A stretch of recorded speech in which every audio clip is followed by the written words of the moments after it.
Hi friends, అందరికీ నమస్కారం. Welcome to employees updates. ప్రధానమంత్రి బీమా పథకాలకు సంబంధించి ఒక లేటెస్ట్ అప్డేట్ అయితే రావడం జరిగింది. దానికి సంబంధించిన డీటెయిల్స్లోకి వెళ్ళిపోదాం. సో ఫ్రెండ్స్, ఈ వీడియో కనుక మీకు నచ్చినట్లయితే లైక్ చేయండి, షేర్ చేయండి, అలాగే మన ఛానల్ను సబ్స్క్రైబ్ చేసుకోండి.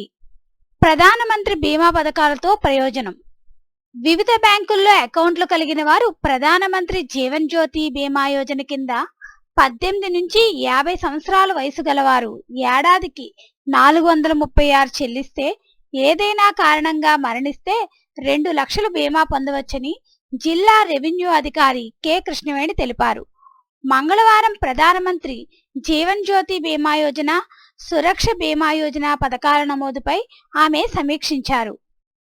ఏప్రిల్ 1వ తేదీ నుంచి జూన్ 30వ తేదీ వరకు పథకాల నమోదుకు ప్రత్యేక క్యాంపు నిర్వహించినట్లు తెలిపారు. ప్రధానమంత్రి సురక్ష బీమా యోజన పథకం కింద 18 నుంచి 70 సంవత్సరాల వారు బీమా రుసుము సంవత్సరానికి 20 రూపాయలు చెల్లించినట్లయితే యాక్సిడెంట్లో మరణిస్తే 2 లక్షల బీమా లభిస్తుందని తెలిపారు.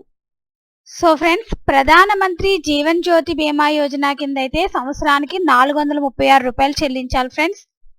అలాగే ప్రధానమంత్రి సురక్ష బీమా యోజన పథకానికైతే సంవత్సరానికి 20 రూపాయలు చెల్లించాలి. ఈ 20 రూపాయలు చెల్లించిన దానికైతే యాక్సిడెంట్లో మరణిస్తే 2 లక్షల బీమా అయితే వస్తుంది. సో ఫ్రెండ్స్, ఈ వీడియో కనుక మీకు నచ్చినట్లయితే లైక్ చేయండి, షేర్ చేయండి, అలాగే మన ఛానల్ను సబ్స్క్రైబ్ చేసుకోండి. Thanks for watching this video.